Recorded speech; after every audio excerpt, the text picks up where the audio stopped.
Okay, please excuse how messy my staff is way over here, but let's continue to move on. So we've talked about the basics about how we find the pitches, but now I'm going to show you an even easier way to try and remember the different notes of the treble clef. So first we're going to take a look at what the notes are on the treble clef line. And if we remember correctly, this bottom line from what we saw at the top of the page is E. So we have E. And if we go up to the next line, we recall that that letter is G.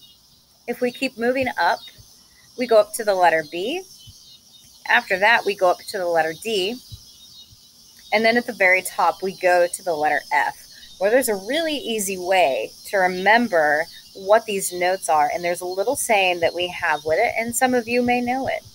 It is, every good boy does fine. So once we're looking at what all of our treble clef lines are, we remember these words, and that helps us remember the order of them. Now, there's something that's even simpler and way easier to help you remember what the spaces are. If we remember and go back up to the top of our lesson, we look at our first space right here, and that first space is F. So when we write in our letters, we have F. Above that, we have A, we have C, and then we have E. And what do you know? That just spells out face. So that's the easiest way to remember it. But one other thing, remember what our last point from the top of the page was, is that pitches move from line to space or space to line, either in alphabetical order, which is going up, or backwards, which is going down. So let's take a look and make sure that this still checks out, even with our acronyms.